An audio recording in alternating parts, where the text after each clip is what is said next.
Welcome to the Overwatch Weekly Podcast here with BobbyJ. I'm in the Full Circle studio in Auckland, New Zealand. Got three guests with me here today. First of all, we've got Tak4n from Monopoly Club, Tak4n from Jam. As you can see, he's got his nice, new, lovely shirt on, and the Nacho man himself, Kevin AVRL Walker. First of all, straight from Mexico. Anyway, you've already ruined my take. I'm not retaking it at all, but it's okay. Signed. How are you, mate? I'm good, thanks. So you from the Monopoly Club. How did you feel about the weekend, just quickly? It was really fun. We gained a lot of experience as a team, and I think there's a lot of things that we could work on to improve. Or at least you're still moving forward, and we'll talk about your pickup a bit later of your new player. But of course, we've got Tak4n from GM Gaming. How are you going, mate? Doing great. Qualified. Hells yeah. So he's clearly excited for this weekend, so am I. And someone else who's excited for the weekend is the Nacho man. What's going on? Yeah, I mean, I can't wait to join Monopoly Club finally. So that's the new pickup that we'll be discussing a little bit later on. But it's just excellent. I'm looking forward to it. So let's talk about the main event that happened over the past weekend. So we had Group A, we had Scylla and MA Lakers qualifying. Group B was Love Shack and Jam, of course, and then Tempo and Fusion Girls in Group C. So first of all, let's talk about your experiences throughout the day and how you felt it all went. You first signed. How do you feel about the process going through Group B and, of course, versing Tak4n's team, Jam? I feel like it was a really long day, and most of us got tired out a bit at the end, but I think we still played our best, but we didn't really work that well with comms and stuff, but it was still really fun playing against Love Shack, Jam, and the 2C teams. So because you made it all the way to the upper bracket finals, so you're very close, and that Love Shack game, how do you feel? What do you feel went wrong there for you guys? Probably target focusing was really bad on our part. We think we should work on that more. And then, of course, you had a close game with Jam, who and managed to beat you, and they had CKM, as you were mentioning to me earlier, like CKM ended up coming in and saving the day. Off. Yeah, he absolutely went off. So how did you guys feel about like that matchup? So you talk about like the whole process of like CKM coming in and. I felt like Jam did really well, and I feel like the Jam game was not a lot, but like a bit harder than the Love Shack game that we had early on in the day. Yeah.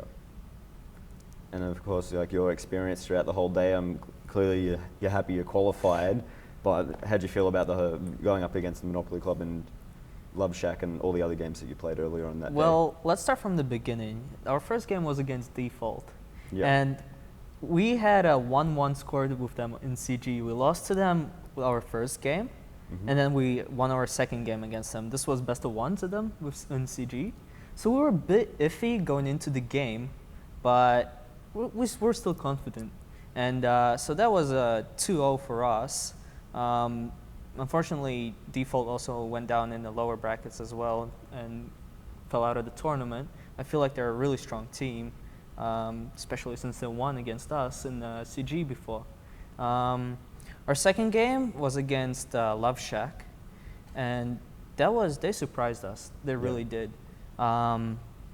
Obviously, on Hanamura, we did not expect to just lose that hard at all.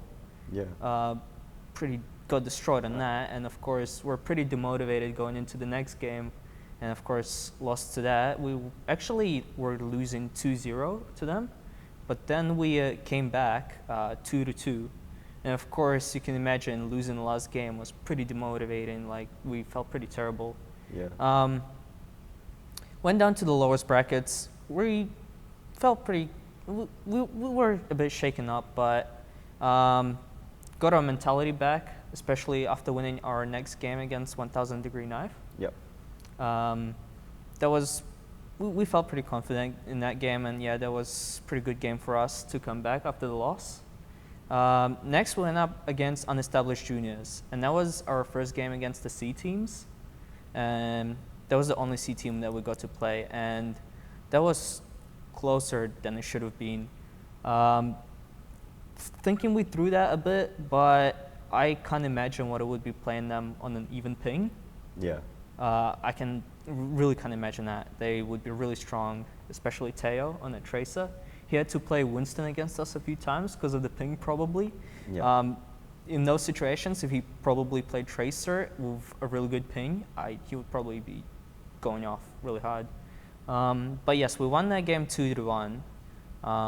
And finally going into the game against Monopoly Club in the lower bracket finals.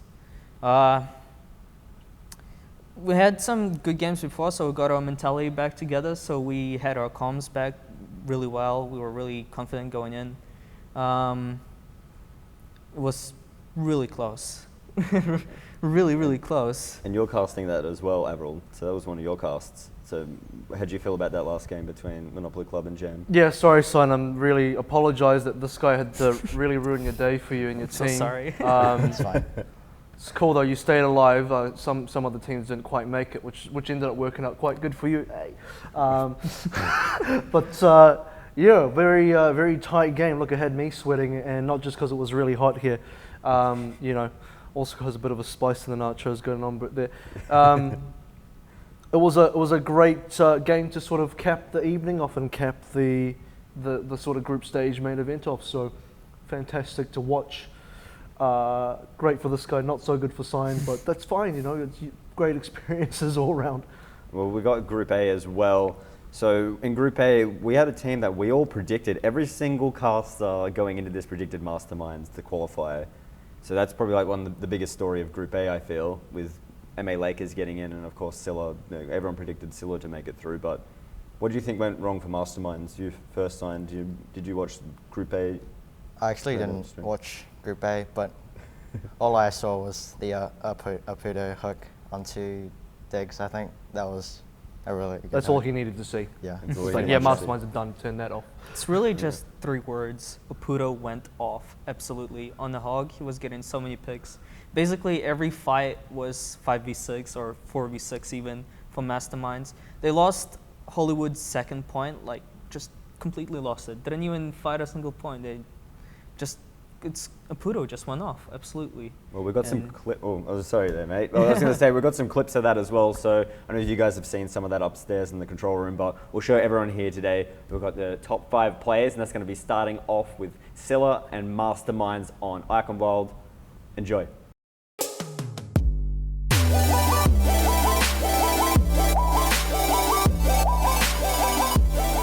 Welcome to the Full Circle Oceanic Summer Series top 5 players of the week from the main event last weekend. This time around we got Scylla Esports taking on Masterminds, the upper bracket finals in Group A. It's all up to Sparky to defend the second checkpoint. Here he goes.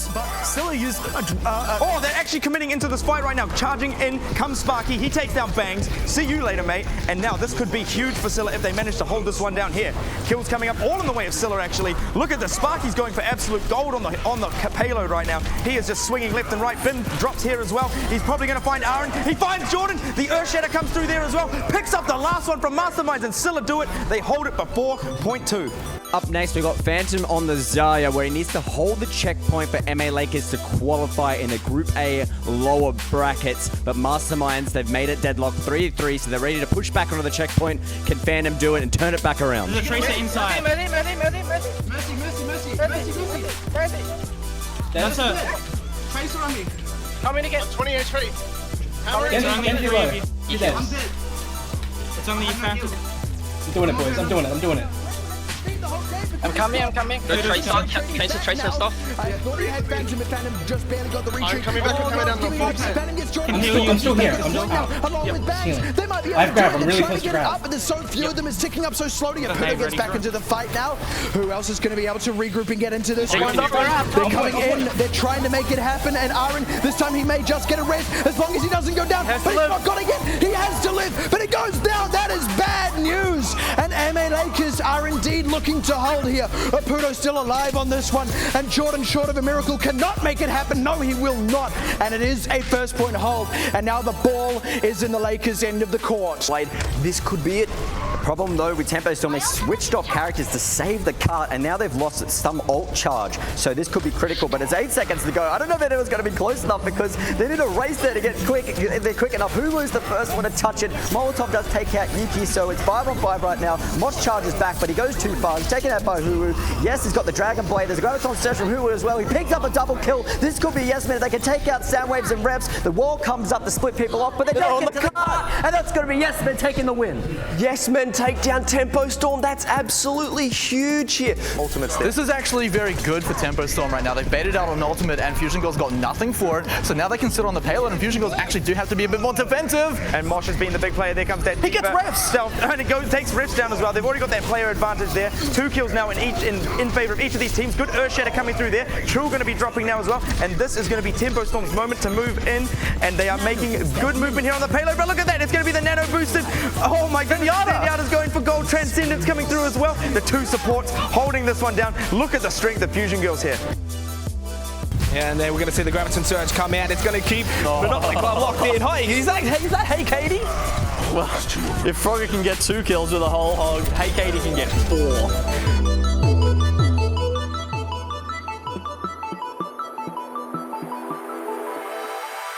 Well, that was the top 5 players, but we're back here on the couch. So what do you guys think about the top play video? And of course, we'll start getting in dissecting the rest of Group A.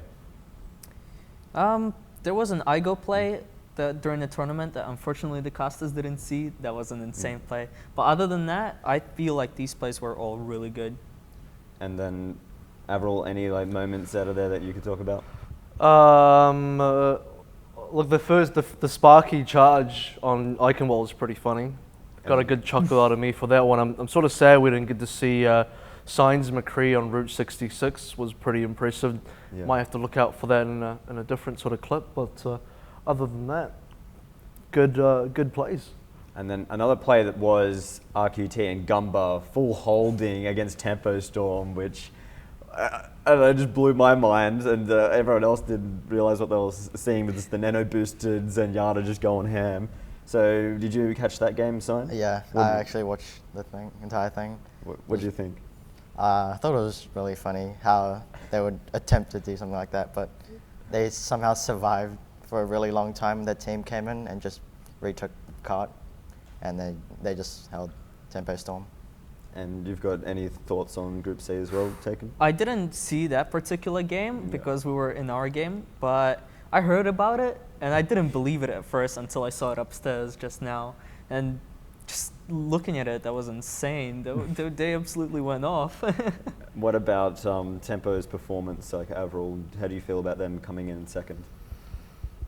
Tempo looks super shaky versus Fusion Girls, and I think a lot of people could probably rewatch that game and sort of see that from Tempo Storm.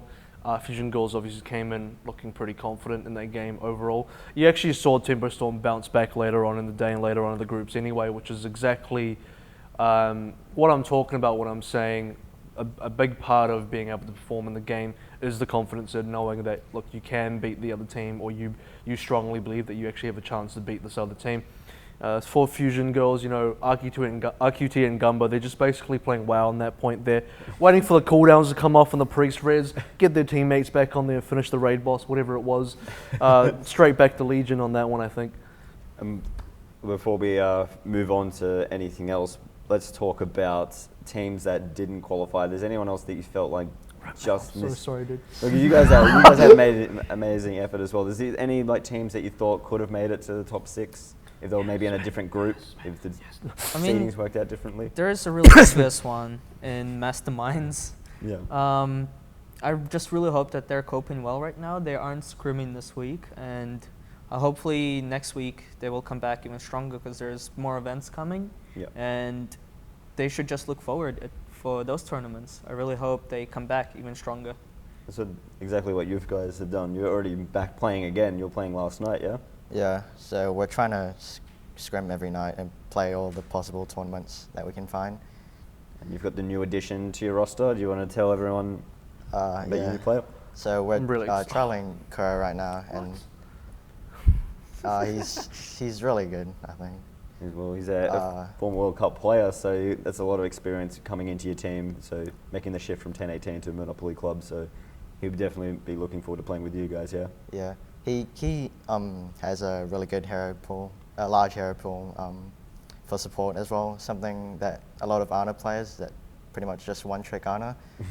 Kuro could plays in Mercy and Ana, which is amazing.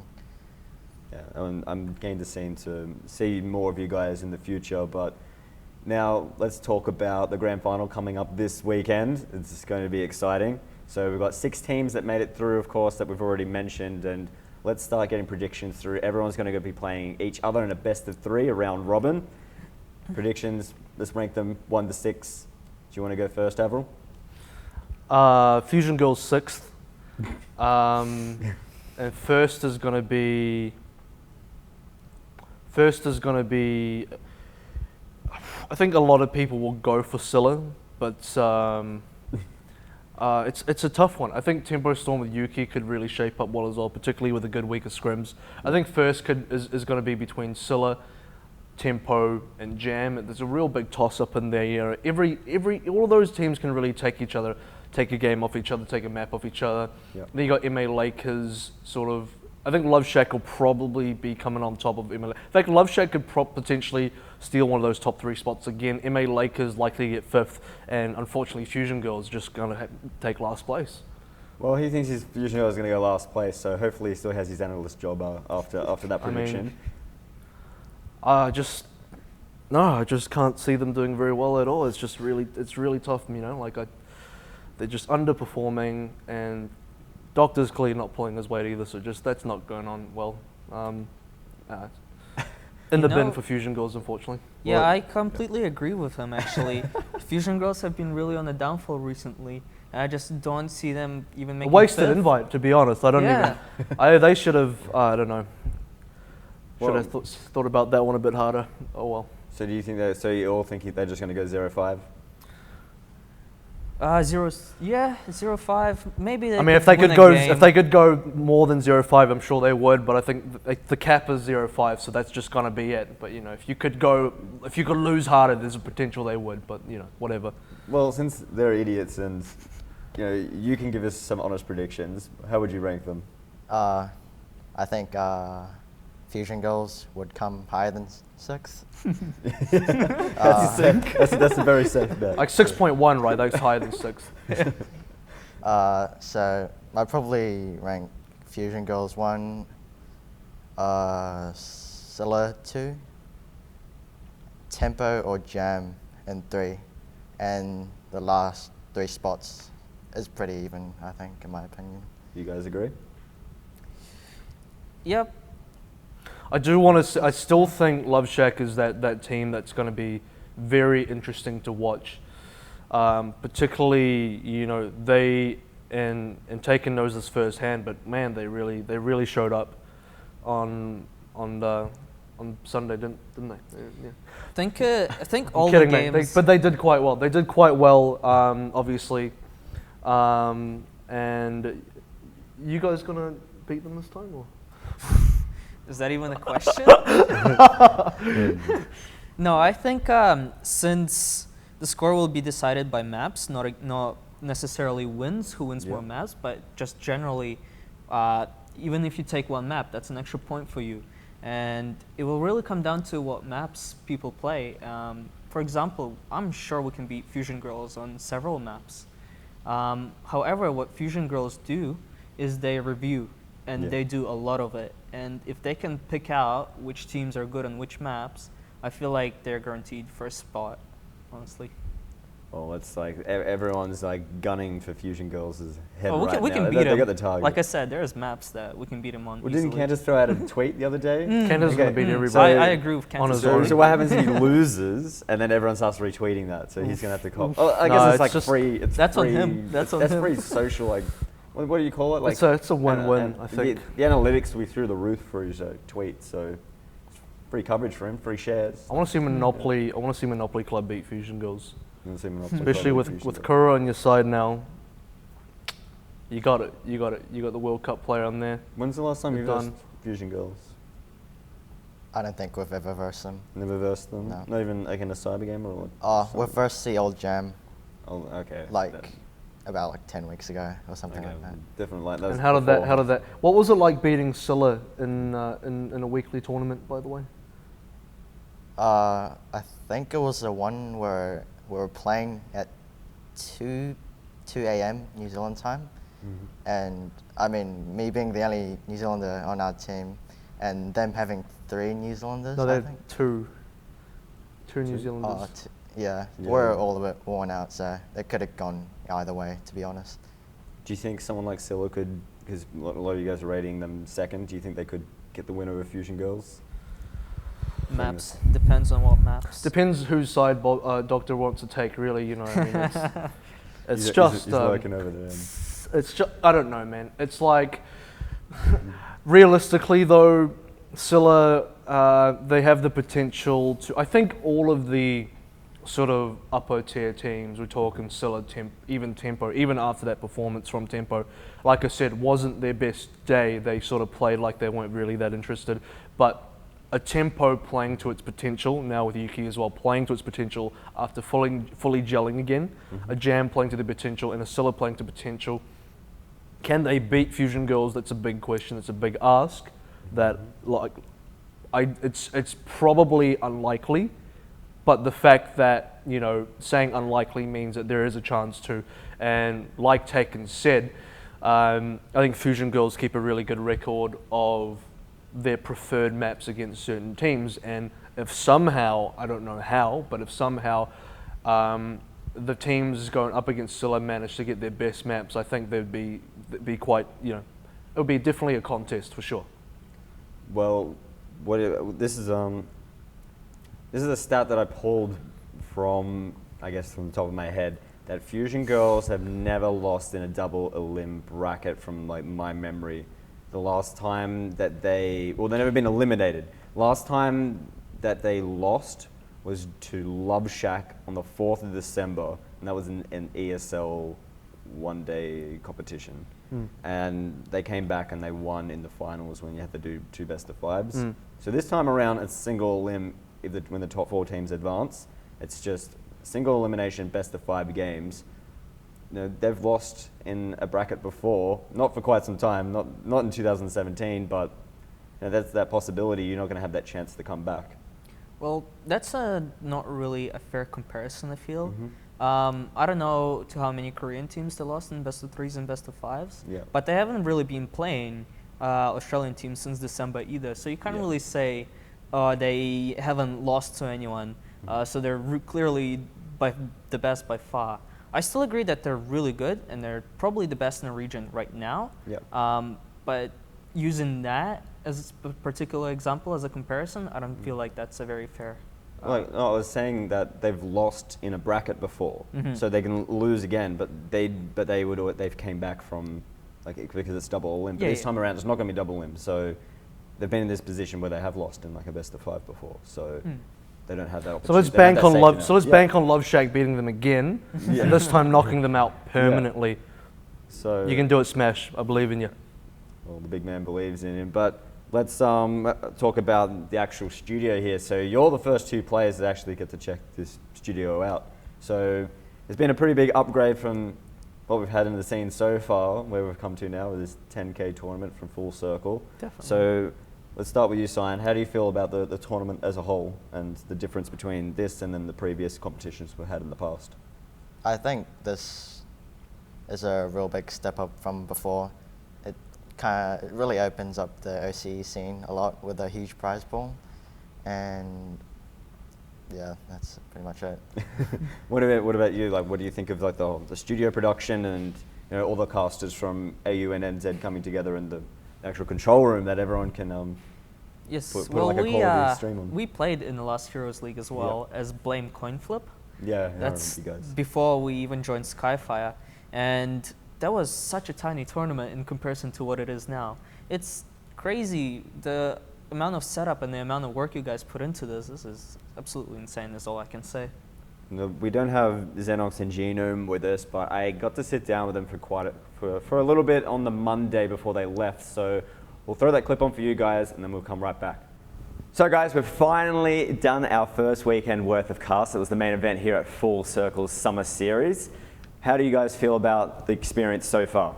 I think it's been amazing. So good. Yeah, it's been something we haven't done before, obviously working in a studio with all the help and production quality. You know, usually we're just at home in our bedrooms. And without pants. Without pants off as well, so we've got pants on now. First cast with pants. But yeah. Is that why you guys were so sweaty? Well, particularly you? Well, it's like 40 degrees under all these lights and in this massive studio. Everything's black as well, so black keeps like the heat in. So I think there was lots of people who were like... The desk wasn't too bad, but like when you start casting and you're like, there's lots of movement, you got like arms going everywhere because you're really getting into it, that's when you start getting a bit sweaty. Yeah, especially the second day. Like, what was the difference between the first day and the second? So when you're first going onto the desk, because this is your first experience, like what were you feeling before you went on and went live, like you first ZeNox? I think the first day was a bit of unsure of what was going to happen.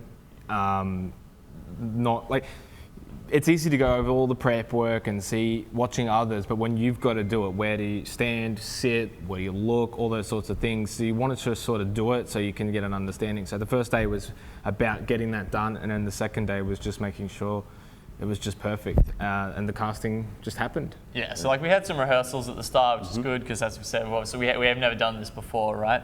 And that helped a lot, but still on the first day, like you're still thinking a lot about like, oh, which camera am I looking at, which I've got many times. You know, like how am I meant to be sitting on the desk and all this stuff that you've never had to think of before.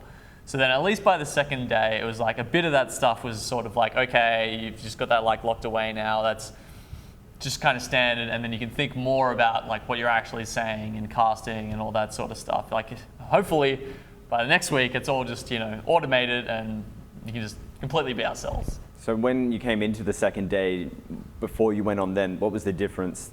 Like, how did you feel differently from when you came onto the set the first day? When you get ready to cast again, was there a different feeling that you had? Were you still nervous, or was it just like, I'm just getting ready there to smash it? No, it was definitely more comfortable, way more comfortable. You knew where everything is, you knew where to look, you knew the process, and yeah, the second day was very, very comfortable. It was, so as I said, like the first day I was like thinking about all these weird things I've never had to think about before. The second day it was just like, all right, let's get back to focusing, on the casting and like, what we do best and just trying to improve on all that stuff. Is there any highlights so far with the experience from the past weekend? What were the moments that you could pick out and then take back with you so far? If we're talking about in-game, then probably Hey Katie's play when he hooked Signed, who was on the Roadhog. He was using his whole hog. So Hey Katie hooks him, stops the whole hog, puts his own whole hog into a Graviton Surge and gets about 4 or 5 kills. And that was a turning point for Love Shack. But maybe from a real life perspective, it's been good to just work with all the boys, all the casters, all the production, really get involved with, esports in Oceania. Look, in-game for me was definitely Infusion Girls, where they were holding against Tempo Storm on defense. RQT gets nano boosted by Gumba, and then the 2 supports continue to hold on for like a minute before the rest of their team comes back, and then the Fusion Girls win like a 4v6.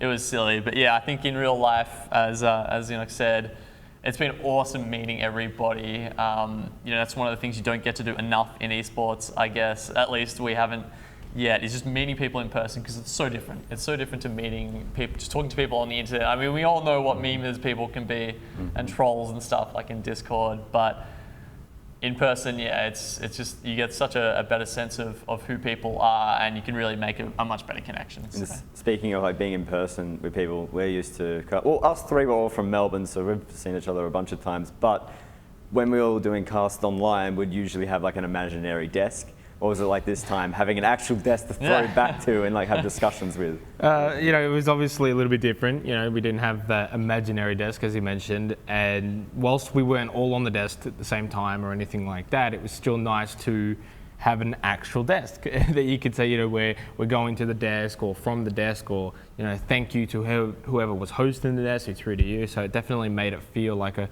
a real broadcast event, and that we were a part of that, and so that was exciting. I think it can be a bit more formulaic online because you can't see the other person. You sort of just have to give each other space, and like you say your piece, and then like the other person does.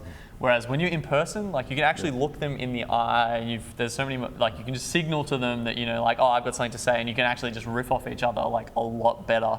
So doing that on the desk has been like awesome fun for me. And there's any moments on the desk that your favourite so far? Oh, actually, is there one favourite on the desk so far that you could talk about? Probably Pixie's wheel. Yeah, his analogy for the wheel I thought was very insightful. He kept going on about it, which was awesome as well. And you know, I actually liked it because at the end of the day, as the host, you know, you create these topics and whoever's on the desk, the analysts, etc., have to sort of just go with that. And I thought, you know, me and Doctor, we just kept going with things, and what it showed me was you can actually just pick up on things and just expand with it, not you even knowing that you could have done that. Yeah, very true. What about you, Genome?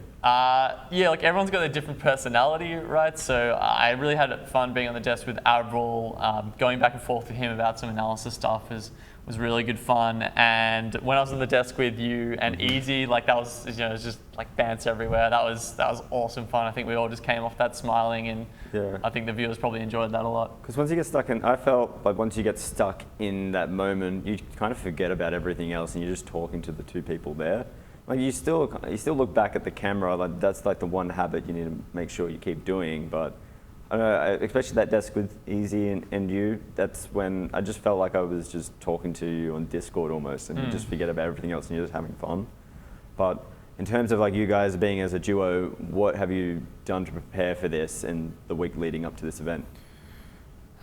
You know, I think you wouldn't even say the week, really, the last couple of months. We've obviously been doing a lot more online casts together and making sure that, you know, it's us and working on little kinks that we can fix, and making sure we know what our roles are individually and working together. And I definitely know that, you know, whilst we've been here, we've done a lot of VOD reviews and that's one of the best things about being here in person, right? Is that so after every single day we have a caster review, right? So all the casters go in together, and we all sit there and we try and look at our own weaknesses and say, you know, like, what did I do well today? What didn't I do well? And then we also give each other feedback so that, you know, we're getting as many ideas flowing around as possible, and just, you know, getting everyone to improve as quickly as we can. And it's been so good talking to, you know, all the other New Zealand casters, because quite a lot of them have, you know, more experience, not necessarily in Overwatch, but just, you know, throughout many games throughout the years, I think that they've been doing, and they've got a lot to help us with. Yeah, especially being on the camera and being in the studio environment. Yeah. So one person in particular is Pixie, that helps everyone, bring everyone together before the broadcast goes live, to hype everyone up and keep everyone comfortable with each other. So how do you feel about those sessions with Pixie? Because that's something that we haven't. Actually, we had the pizza moment. I think that one of the videos got put on Twitter as well. Yeah. The pizza and. I think we need to do a video of the whole thing. Actually, like, yeah. I reckon everybody will. I think love maybe that. maybe on the last day we'll get like a live, you know, maybe live stream of it somewhere or something like that. Unless that's one of Pixie's trade secrets or something. Maybe you know, how he gets secret. going, I'm not sure. Maybe we shouldn't go too much into it. We'll have to run it by him. But yeah, look, it's obviously, I think, it's including us, right? Like, that's the thing. And when we came here, and it was just straight away like, this is what we do, come and do it with us. And whatever the tactics are, or whatever the methods he uses, you know, I think it's good, but it's also nice that it's just about being inclusive and as a group and doing everything together. Yeah, it's, you know, it doesn't feel like, you know, we're just like in duos, or we're like the Aussies and the NZ. It's just like everyone's in there together, and like we're all feeling good. And I mean, it's so far in both the days, like I've only started on the desk or casting sort of a couple of hours in. But like right after we do that rehearsal is done, I'm just like, I'm ready to go, man. It's like, it's so good. It just gets you really pumped up. Speaking of being pumped up, we've got the finals coming up next weekend. What are your thoughts leading into that? The best 6 teams are there. They've won their games that they needed to get there. And so because of that, it's always going to be a very, very good weekend. We're going to have good games. I think it's nice that we have a team like MA Lakers, a team we weren't expecting to get there. A little bit unfortunate that no Southeast Asia team made it into the top 6, but I think it's also very indicative of where the Australian region is at in terms of the skill level. It's nice to be a decent region for once in an esport game. Fusion Girls are the favourites, but you know, anything can happen when you see MA Lakers are into the top 6. A team that some people maybe didn't even think could qualify. Now, a lot of people thought they would qualify, but they weren't a certainty. And so to get to the top 6 was a good effort. So anything can happen. I feel like being an Australian, we're so used to like our sports teams winning and being like, considering our population and stuff, you know, just being way better than what we're at. But in esports, we've just sucked so far. So maybe Overwatch is the game, you know, maybe Overwatch is the game where we could like rise up and do really well, and I hope we do. So, but in terms of the finals, MA Lakers, yeah, them getting in is great. Love Shack as well. There were two teams that, you know, definitely had their chances, but probably wouldn't have been predicted by a lot of people. So the fact that they've been performing really strongly, and you know, these are both rosters that have come in pretty recently, right? Like they're not that old, so it's really, really good signs for them. And then there's a lot of other favourites in there, obviously, like Fusion Girls. They're pretty up the top. Jam Gaming, you know, it was a very close game for them to get in. Scylla. And then Scylla looking so good, finally being able to take out Masterminds. You know, they've had that great rivalry in Cybergamer recently where they've taken finals off each other. The last two, I think it was two got won by Scylla, and then 2 got won by Masterminds. Yep. And so now Scylla's taken one back.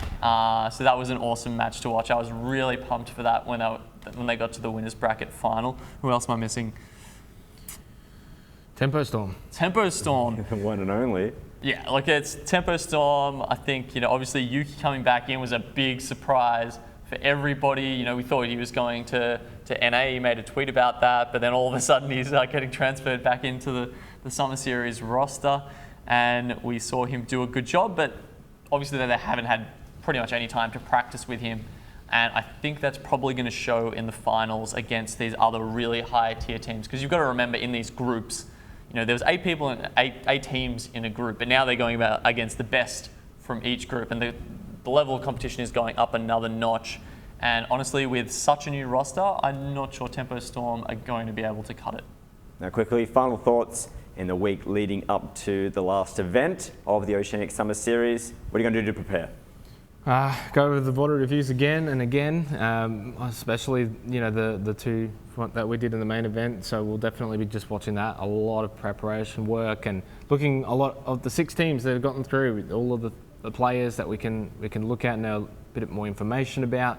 And yeah, it's just all about preparation and making sure that, you know, come the weekend we're ready to go.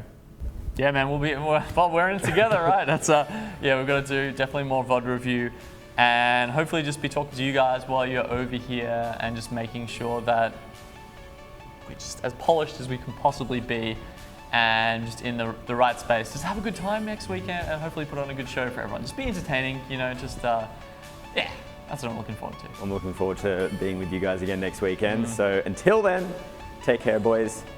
We'll see you then. Thanks, Bobby.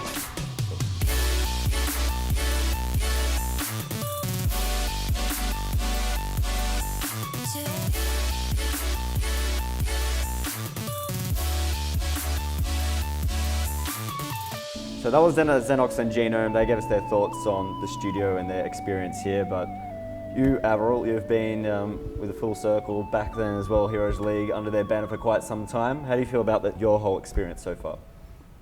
It's been quite the journey, you know. Like back then, I think it was what we had back then was pretty good at the time for sure. Like at the time, it was definitely probably the best, I guess, production that I'd been a part of so far. Like it was pretty professional back then, and I think now we've just stepped it up to a whole nother level, which is fantastic. So it'd be exciting to see, you know, how much further we can step it up from here again, and that's what I really got to look forward to. And that's what everyone's gunning for this weekend. I know, like, you're definitely going to be keen. I expect that you're going to be watching this weekend as well, and then taking notes on all the teams and get ready to smash them around next time around, when we have more future competitions. But man, like as like a whole, like this was like but this is actually my first time leaving Australia. I've been just like dwelling in my cave for too long, and I thought like it's time to step across overseas and and see what's going and see what it's like to be like in a studio production. Like having this experience is amazing, and seeing like AVRL and Pixie cast firsthand is pretty cool, and having all these casters together. And just being able to be on the desk with people and just have conversations after you guys have played a game, and being able to just talk about it for like 15, 20 minutes, it's pretty fun. You used to be able to do this like on Discord, but it's like so good you see everyone else's excitement. So that's why it's like, I'm pretty happy that we've got you guys in here today, so you can actually see like. It's a really great like opportunity. Yeah, like when we were up on the desk and I was showing you before like where we would stand, and we had like several screens there, and we just stand up and cast. As like we don't do that in like. At home, we do it here. We can just be as loud as we want. We can be as animated. I do it at home, just in a lot less clothing. But a lot less clothing. You know. But yeah, like any final like. Oh, actually, let's talk about teams with Jam, because you guys have originally Skyfire and then Blame Coin Flip, and I other think way around. Like what? Other way around. No, I'm going backwards. Are you going backwards? So you were Skyfire, and then before that Blame Coin Flip, and then there was Global Sanction. Yes. Okay. So and then for Taken it was Jam again. Yeah, so it's like so just like here, like full circle, you've gone full circle. Full circle, so, yes. So take us on the journey from when you started originally with Jam and now how you ended back up with Jam. Well, I originally started before the game even started. Basically, I was on the forum just chatting with other people hyped about Overwatch, and Chris somehow Pulse managed to scout me out. It was probably one in a lifetime opportunity for me. So he told me, "Oh, sure, I'll pick you up. You can be a sub for my team." And I joined the original Jam as a sub, and so I wasn't getting as much experience, and I wasn't playing as much as I wanted to. But I was still getting a lot of experience watching the second best team at the time play and scrim every day. And after that, I basically decided that it was time for me where I wasn't getting enough experience anymore. So I left the team and I joined Global Sanction. The only person from the team left is Render. Yeah, so the team has changed quite a lot now. So went from Global Sanction to Blame Coin Flip, then Skyfire, and then obviously recently we got picked up by Jam. Yeah. Long road. We went through several tournaments, several big tournaments. Back when we were Blame Coin Flip, we actually came 9th in Heroes League, so we just missed the qualifiers. And we came 9th in the GameStar overall score. So that was the Zowie Star, I believe, the monitor one. So we just missed out on that big tournament as well. So coming into this tournament, being invited even is pretty big for us, and it's a great opportunity, and really excited for what's to come for our team as well. And then of course we've got Monopoly Club. So originally some of the members came from the team Tree Men.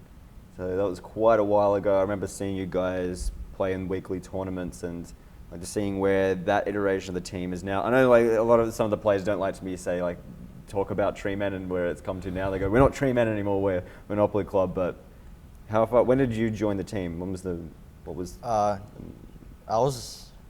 I got invited by Zaliforce to the original team of Treeman. I think we had me, Zaliforce, Darklight, Zarbao, and Reloaded, and Willinator. That was our original lineup.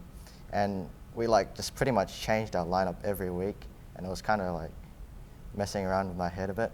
And we never really got to scrim that much or practice our comms, and we just didn't really do anything. So then we just pretty much just rebranded ourselves as Monopoly Club. Yeah. And we Monopoly Men. I do the same thing. I've called you Monopoly Men a bunch of times. You got Yes Men as well. It's I don't know why I said that, but we pretty much. Yes, you do. No. Pretty much just got 5 new players actually. None of the 5 players other than me were part of the original Tree Men. Okay, so how do you feel starting with Tree Men, starting in weekly tournaments to becoming like this close to knocking this dude out last weekend. So how does that feel, like being able to compete against the best teams in the region now? I've really gained a lot of experience.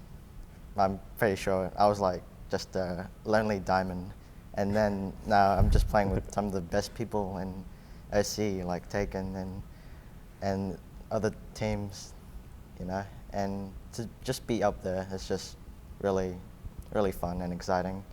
And like you guys can't see him, but he's off camera, and that's the old Dr. Nutter over there. You won't be able. We're not going to pan across to him, but he's someone that's rated you as a player. So how does it feel to be getting rated by the Doctor himself? I actually didn't know that. Well, you do now. So now, you know, you're not that lonely diamond. Even Doctor's got you scouted, and you're probably. So I rate you too. I rate you too. Just by the way. Thank you. So you're probably in his spreadsheet somewhere. So written down, and the stats up here, lined up against you in a description. So you've been scouted. You've been scouted. But let's talk about might be a patch coming through that everyone started talking about and getting worried for, and maybe even before this weekend. I don't know if it will be, but you kick things off, AVRL. What do you think about the latest patch changes, and how would it affect this tournament if it did get released before this weekend? I think people will definitely be willing to experiment. Now, whether they'd be willing to bring that out at a tournament level, yeah, they probably would. So, you know, that's the thing though. It's the first time, well, not the first time, but I think as far as Overwatch patches have gone, we've gotten a lot more nerfs than buffs. Now, as far as nerfs go, whatever, people will change the composition accordingly. Just bin some character and chuck another one in there in the place. That's fine. That doesn't really affect the way tournaments work. Now, when you get a buff in there, it's a little bit tricky, and I do believe that, you know, with characters getting buffed, team will definitely want to experiment with that, will definitely want to try it out. Some teams are going to completely fall over and not succeed with it at all because maybe they're not too sure about how they can utilize and maximize potential of the changes, and other teams might just find some niche or some quirk where it absolutely shines, where the buffs really put their team well into the favor. So it'll be interesting to see. Sort of just looking forward to seeing how the teams are going to adapt to the changes. Of course, you take it. Well, let's talk about the big thing in the patch, and that's the Bastion. The new Bastion. Yeah. Will teams play him? I don't know. It's gonna be really interesting. I don't even know. Tak4n's lips are sealed. I don't even know if we might try him, if he's really as good as people say he is. It honestly depends how the patch will hit, how close it is going to be to the tournament. Obviously, if it hits a day before the tournament, no one's going to be playing anything new. Everyone's just going to be staying with what they're familiar with. Yep. But if it hits, I don't know, a week, well, no, it's obviously can't happen a week now, but if it happens tomorrow and people try out the Bastion, it's really good, could really shake things up. And that would be really interesting, because maybe something like that could really bring Fusion Girls a bit in line with everyone, because they gotta get used to those patch notes as well. And that's gonna be interesting to see. And then let's talk about different regions of Overwatch. Do you watch much of the other regions, like APAC over in Korea? Or? I watched a bit, but not that much. Well, do you rate? How do you rate the ANZ region up against the other regions around the world, knowing that we've just gone up against C teams and we've got 6 ANZ teams that made it through? I'm not too sure, because I don't think any team in OC other than Fusion Girls has had in contact with any other overseas teams and scrimmed or played against them ever. So I'm pretty sure if OC gets big enough, we might be just up there, just with all the Korean and North American and EU teams. Your thoughts, Albert? I think after the last weekend, we've had a decent taste of how we compared to at least Southeast Asia, and both of these guys can probably attest to their own performances against those Southeast Asian teams. Now, obviously, you've both had a bit of a scope of being able to sort of work out what their relative strengths are. Now, we talked about the ping differences already, but at the same time, if you really factor in the ping differences, I mean, you still get a very good feel for just how a team functions, because the game itself doesn't change just because your ping is, just because you've got a ping disadvantage. I mean, maybe your mechanical ability is affected, but at the end of the day, the way your team plays and the way your team generally works and how the coordination and the strategy goes, that's kind of all the same despite ping. So I think these guys could probably tell you, you know, more than from at least an anecdotal point of view, how they feel they're standing against the Southeast Asian teams. But, you know, after seeing the weekend's performances, I'm pretty confident that Australia is basically the best region in at least the Southeast Asian area.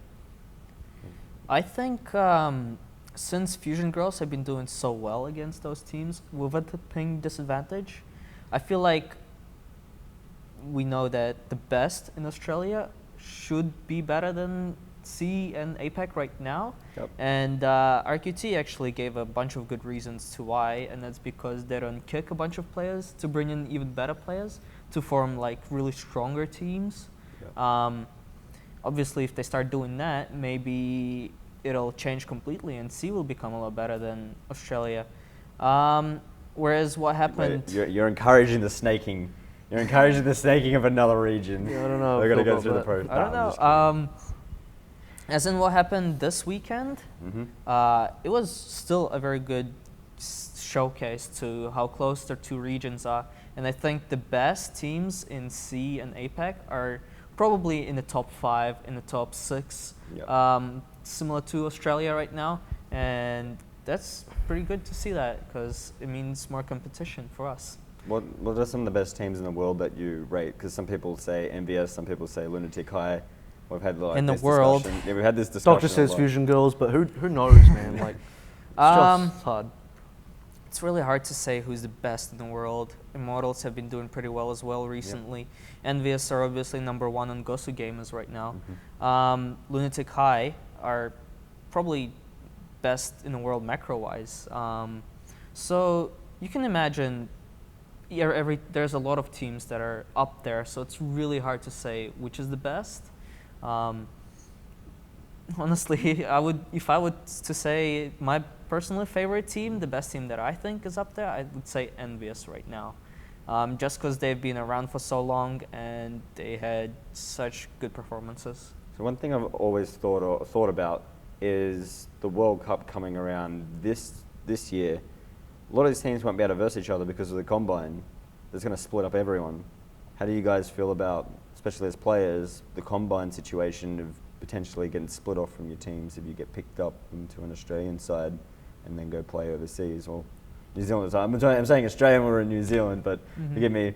Like say if you an ANZ side, but you get split off and through the combine, and then we see a lot of teams disintegrate, and even like someone like MVS, they could all get split up. I can't wait for my combine invite, by the way. I'm ready for that comeback. Ready to make the switch. So what are your thoughts on the whole combine? Well, I don't know if it'll hit Australia and New Zealand this year. As in to do with US teams, we'll have to see. I'm actually really excited to see what happens with them, to see how it'll translate to us as well. There's not that much information on it. I'm still waiting for like details for some videos that published by Blizzard, something, you know, just they just keep us in the dark, and it's something beyond Crusher 99. Who's gonna be the Crusher 99? You could be the Crusher 99. You feel like you're the Crusher 99 of ANZ? I probably would name change myself to Crusher 99 if I had a name tag change. Because all you guys are Kiwis, have anyone here met the mysterious Huwu? Oh, Huwu 99? Yes, I met him at BlizzCon. Yeah. You've met him in person? Or not at BlizzCon. I met him at Armageddon Expo. Oh, in really? person, yes. He was meant to come here today. Well, not meant to. He was going to originally come, but what's he like in person? No one. Most people haven't even heard him speak over the mic. I actually met him before he joined. I am Huwu. No.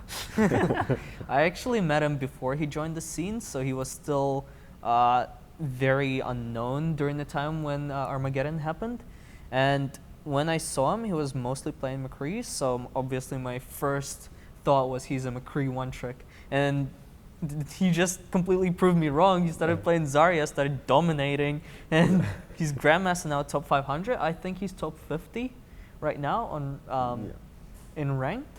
I believe so, on his main.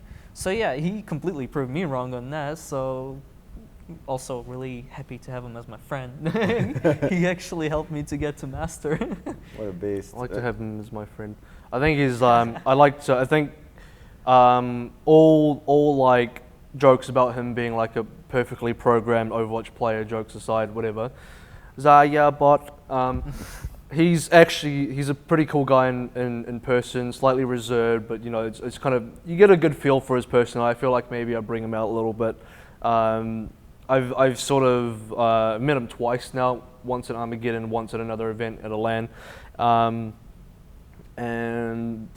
He's very keen to sort of do stuff that's Overwatch related. So that's something I really like about him, is that he's just not just even for himself, but just for everybody in Overwatch. He wants to go to all the Overwatch stuff. He wants to do everything Overwatch related. He is like totally in love with the game, and that's just really great to see. And the thing that's really great about that also is the fact that he's performing so well as well, which is the fact that he loves the game so much, and then he's also consistently one of the best individual players. I mean, that's just it's a good mix for him. That's going to take him really far in this game. Has anyone else got any thoughts on the like any players they could project to go that will go through the combine? If there's anyone from through ANZ? the combine, not sure. As in who the players who will go into the combine, probably crazy all-stars such as Huwu. I don't know, because Fusion, it'll depend how they scout. They could look at international performances, so I can imagine all of Fusion girls getting in if they base it on that.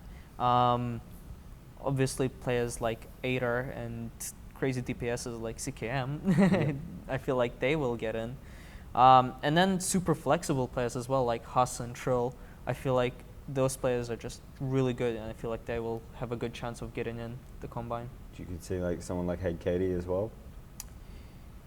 Hey Katie, he is really good. He went away. No, he didn't go away. It's really hard to say. He fell in love.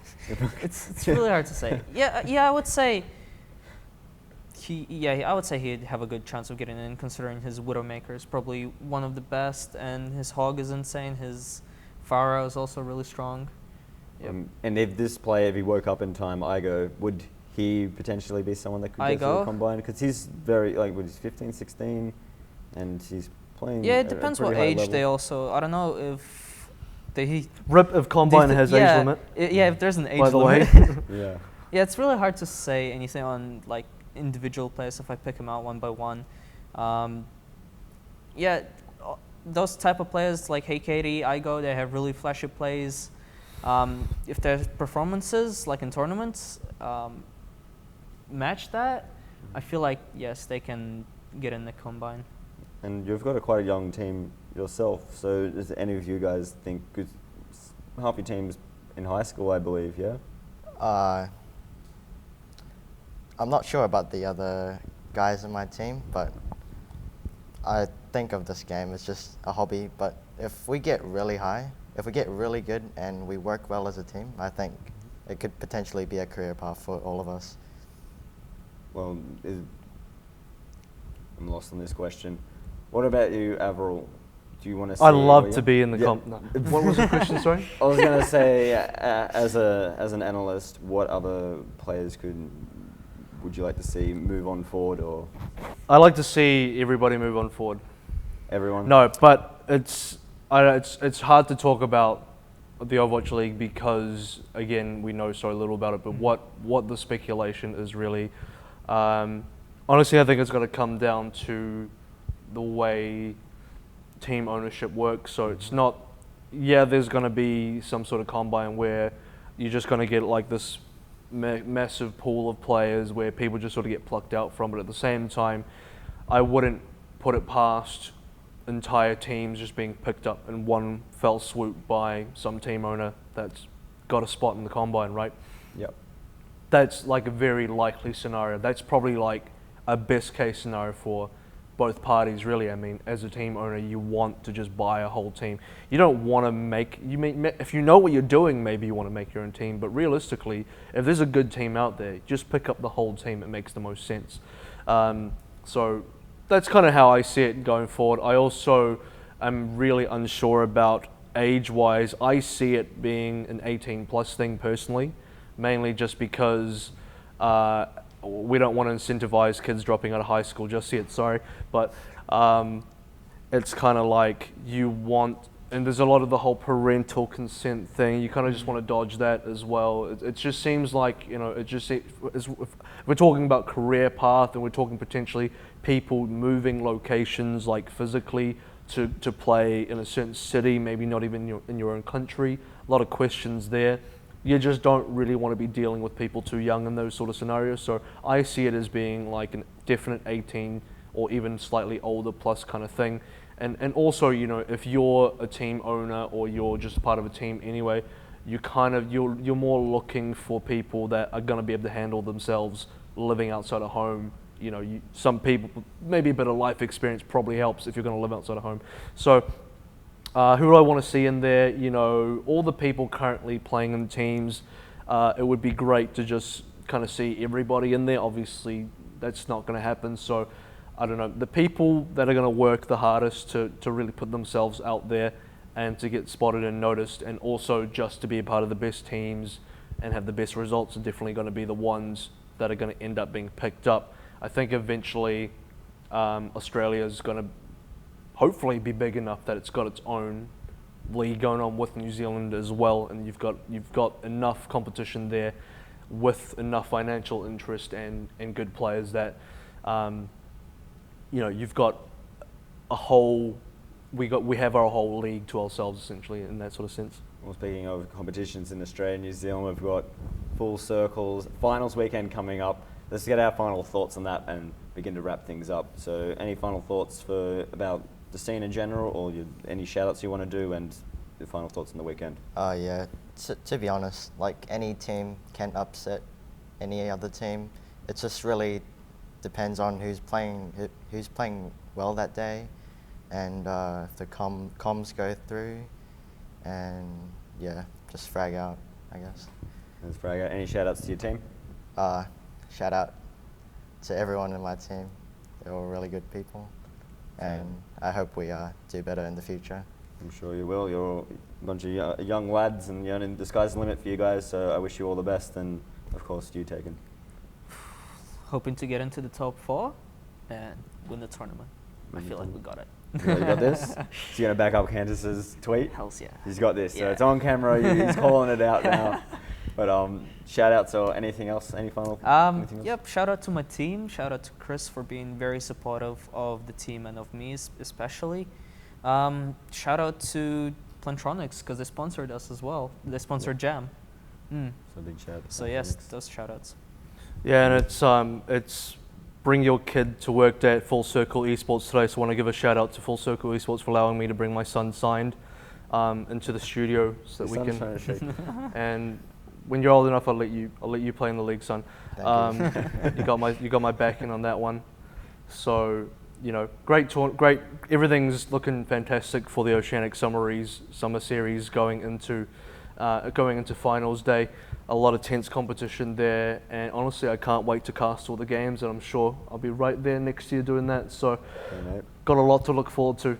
Maybe some more nachos or something else to eat on the desk as well to celebrate. Yeah, maybe we can all get a nachos this time. I mean, I felt kind of bad that we didn't get a chance to pass it around too much, but they tasted pretty good. I liked it. Smart tried to shove a few on my face, and people decided to clip that and put it on ANZ Overwatch, and they filled it up. So thank you, Satiric, for making that a quote and having my face load up every time I want to go look at ANZ Overwatch to see any banter is going on. But I'm sure we'll have fun this weekend. There'll be more memes made, and best of luck to you in the future. Sir, I was going to call you Sir, but I felt weird about it. But I'll call you Sir nonetheless. He gets to be a Sir. And of course, you Tak4n this weekend. I wish you all the best. And AVRL, I hope. I know you'll knock it out of the park for the grand final as well. And you can all catch that this Saturday with the final 6. We'll see you there. But until then, take care.